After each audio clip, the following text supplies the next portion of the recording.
Hi there, Gemini. Thank you for joining me for your weekly forecast for week commencing the 30th of November. Your ruling planet Mercury is in an electric connection with Uranus all through this week. This suggests that the potential to have some brilliant brainwaves is really emphasized, and especially when it comes to your relationships. You may find, for example, that you get chatting to someone completely randomly and there is a fantastic connection.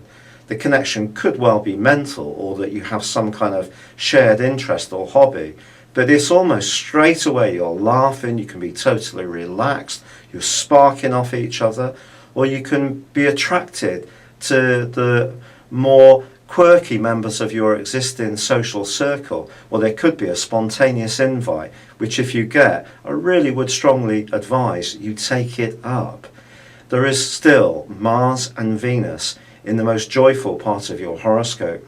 Venus is going to be moving at the end of this week, but certainly Mars is forging a very positive angle to the Sun in your sector of relating, and that suggests that if you are really fortunate, you could forge a bond with someone this week that really is fantastically strong.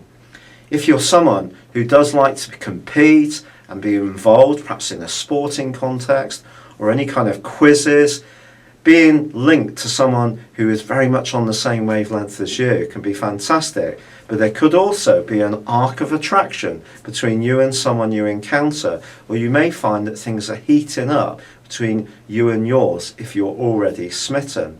So what's the catches? Well, Mars, although it is forging a great link to the Sun, it's forging a very difficult one to Pluto.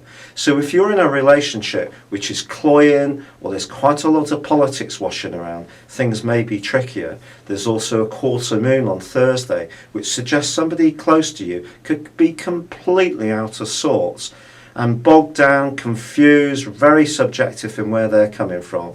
And that can be in some way projected onto you just at a time when you're wanting to be motivated and sparkly, and that can seem to drag you down.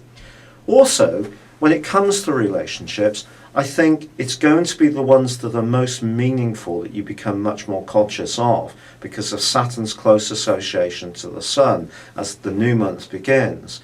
But they're also squared up by Neptune. So when it comes to professional associations and relationships, be crystal clear if you're reaching out to anyone in a position of authority. So if you're doing a presentation, having an interview, trying to seek funding, however you come across must be very compelling and real to whoever's on the end of what you're trying to say. But there's a very good chance this week that you can cut through the confusion and fog that Neptune can bring, as long as you don't spread yourself too thinly. But I think you have to be aware a little bit of the politics, and you may find there's more emotional responses in you at times this week than you might imagine. And right at the end of the week, Venus relocates into a more practical area, which is basically saying to you to be realistic about all sorts of relationships. It's been a real pleasure being with you. Thank you for joining me. Good luck and goodbye for now.